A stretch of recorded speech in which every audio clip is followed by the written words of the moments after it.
오늘 영상에서 여러분들에게 말씀드릴 포인트는 지난번 영상에서는 물가 이슈는 지나갔으니까 앞으로 이슈가 될 수 있는 트럼프 이슈에 집중을 하자라고 말씀을 드렸습니다. 그리고 이번에 트럼프가 취임이 되고 나서 트럼프의 발언이 나왔습니다. 이 발언에 따라 가지고 시장이 움직이기 시작을 했는데 대체 지금 시장은 어떤 이슈에 집중을 하고 있고 해당 이슈를 분석하게 되었을 경우 우리는 어떤 투자 인사이트를 만들어낼 수 있는지에 대해서 여러분들과 이야기를 할 겁니다.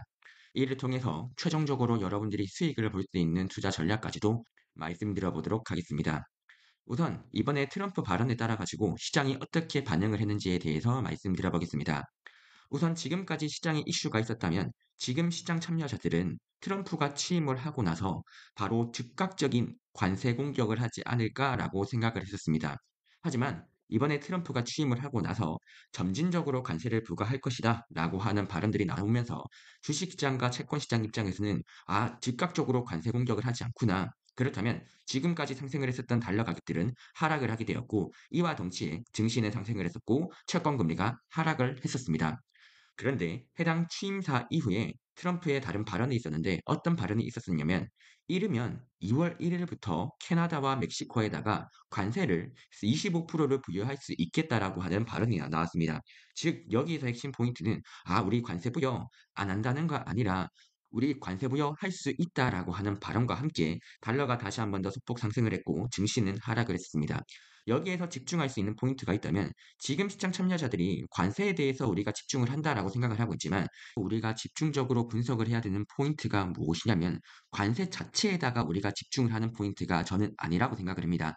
지금 트럼프는 어떤 목적을 가지고 있고 이 목적을 만들기 위해서 그 중에 하나의 행동으로서 관세 부여라고 하는 카드를 만들고 있는 거예요. 그 결과 이번에 금융시장이 움직였다고요. 지금 관세를 뭐 올리니 내리니 여기에다가 집중을 하는 게 아니라 앞으로 트럼프가 원하는 목적이 무엇인지를 안다면 그 목적에 맞추어 가지고 트럼프가 행동을 할 것이고 이 방향성에 따라 가지고 금융시장도 움직일 거라는 말이죠.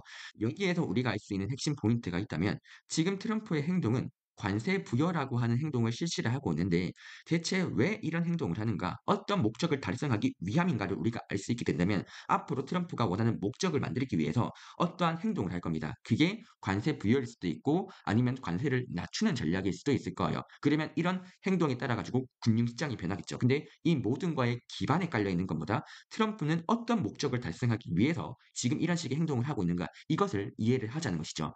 여기에 대해서 트럼프의 핵심 목적이 무엇이냐라고 했었을 때 트럼프의 핵심 목적 자체는 미국의 무역 적자를 해소하고 싶다. 이 포인트가 트럼프의 핵심 목적인 거예요.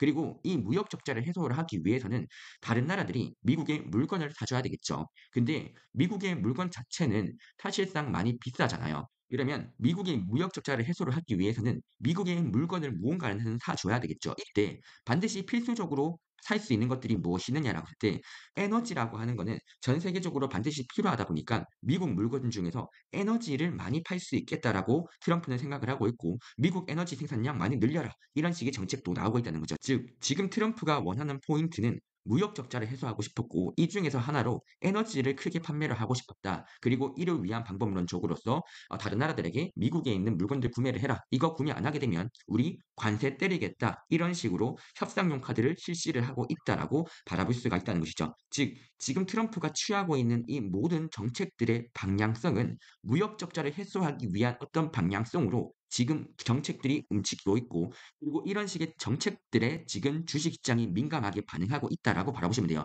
예를 들어서 이거 말고도 지금 정책으로 뭐 미국의 이민자 방출 이슈가 있을 거고 재정 적자 이슈가 있을 거다라고 주장을 할 수는 있지만 지금 주식시장 입장에서는 그런 부분들에 대해서 집중을 하는 게 아니라 지금 주식시장이 집중하고 있는 부분들이 이런 식의 무역 정책과 관련된 부분들에 대해서 지금 증시가 매우 민감하게 반응하고 있다 보니까 우리는 수많은 정책 중에서 증시가 반응하고 있는 그런 포인트에 대해서만 집중을 하자는 거죠. 왜냐? 우리는 이런 데에다가 집중을 해야지 우리는 투자를 할 수 있고 돈을 벌 수 있기 때문에 수많은 정책들이 있지만 지금 증시가 가장 민감하게 반응하고 있는 이런 무역 정책 쪽에다가 우리가 집중을 하고 여기에서 투자 전략을 짜자는 거예요. 자, 그러면 지금 무역 적자를 해소하고 싶다. 이와 관련된 정책에다가 증시가 크게 반응을 하고 있어요. 근데 이런 목적을 알게 된다면 지금 미국 물건 구매를 해라. 구매 안 하면 관세 부여하겠다. 이 정책만으로 과연 앞으로 무역 적자가 해소가 될 것이냐? 이거 가능성이 있다는 것이죠. 그렇기 때문에 앞으로 지금 트럼프가 이 무역 적자 해소를 하기 위해서 어떤 식의 방법론이 하나 더 추가가 될 수가 있어요. 그 정책이 무엇이냐라고 했을 때 바로 달러 약세 시그널들이 나타날 수 있다는 게 여기에서 나타나고 있다는 거예요. 다시 한 번 더 트럼프의 목적 자체가 무역 적자를 해소를 하고 싶었고 이를 위한 정책들이 많이 나오고 있었습니다. 그중에서 최근에 많이 부각된 이슈가 미국에 있는 무역 적자 해소를 하기 위해서 해외들 국가들을 보고 우리 미국 물건 사라. 미국 물건 사지 않는다면 우리 관세 부여하겠다. 이런 식의 움직임들이 나타나고 있었고 그런데 이런 정책만으로는 모든 것들이 해소가 안 되다 보니 지금 추가적으로 필요한 전략이 무엇이다라고 했을 때 달러 약세 시그널들이 필요하다는 거죠. 근데 문제가 있죠. 트럼프의 목적인 이 달러 약세가 만들고 싶다라고 해서 만들 수가 있겠냐는 거예요. 지금 미국 경제가 좋고 미국에서 금리가 높다라고 하는데 이 달러 약세 어떻게 만들 거냐 이 우려가 나타나고 있다는 거죠. 그러면 이를 위해서 여러 가지 방법들이 존재를 할 거예요. 첫 번째 방법으로는 미국에서 금리를 내려버리는 거예요. 근데 이게 정책이 될 것이냐라고 했을 때 미국에서 인플레이션이 상승을 하다 보니까 미국 금리 내리는 거 생각보다 힘든다는 거죠. 자, 그러면 다른 방법으로 미국에서는 금리를 동결을 하는데 다른 나라들, 쉽게 말해서 한국과 일본과 중국, 유럽 쪽에서 금리를 아주 크게 상승시켜 버리는 거예요. 그러면 미국 달러가 상대적으로 약세가 될 수 있겠죠. 다만 다른 나라들의 통화 가치를 상승시키기 위해서 금리를 올려버리게 되면 다른 나라들의 성장들이 크게 약화가 되는 거예요. 이렇듯 지금 달러 약세를 만들기 위해서 어떤 식의 방법들이 수많이 존재를 하는데 이런 식의 전략들 자체가 지금 불가능하다는 거죠. 따라서 이런 식으로 대외적 변수들이 해소가 되지 않는다면 미국 자체적으로 달러 약세를 만들 수 있는 전략들이 하나가 있는데 그 중에서 하나의 전략들이 지금 미국 달러의 수요를 줄이자는 이슈가 나타나고 있다라고 바라보시면 돼요.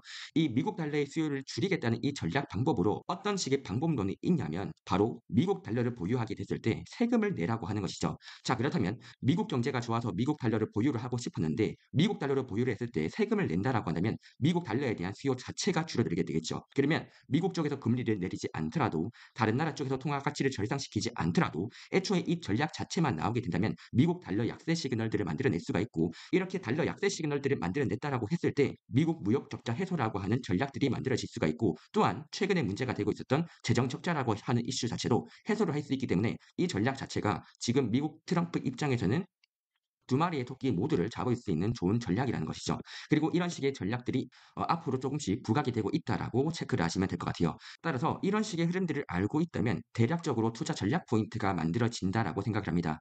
우선 미국 쪽에서는 달러 약세를 만들고 싶어 합니다. 그리고 이와 관련해서는 다른 나라들 입장에서 관세 부여를 한다든지 해서 달러 약세 시그널들을 만들어내려고 할 텐데 한국과 일본, 유럽 쪽에서 최근의 통화 정책 스탠스를 바라봤을 때 생각보다 완화적인 스탠스를 취하기보다는 약간은 긴축적인 환경으로서 금리를 상승시키려고 하는 흐름들이 꽤 나타나고 있는 모습들이 볼 수가 있어요. 그리고 미국 쪽에서는 최근 들어가지고 금리를 올린다고 하는 스탠스보다는 미국 쪽에서는 금리를 내리려고 하고 있죠. 자, 그러면 미국 쪽에서는 금리를 내리려고 하고 있고 한국과 일본 쪽에서는 생각보다 이제부터는 긴축적인 환경들에 돌아설 수가 있기 때문에 이런 식의 환경이 된다라고 했을 때는 달러가 상대적으로 약세가 나타날 수 있는 흐름들이 이런 식의 시그널들을 체크할 수 있는 시작점이 어디냐라고 했을 때 개인적으로 생각하기에는 이번에 일본 중앙은행의 스탠스에서 한번 이 시그널들을 체크할 수 있지 않을까 생각을 해요.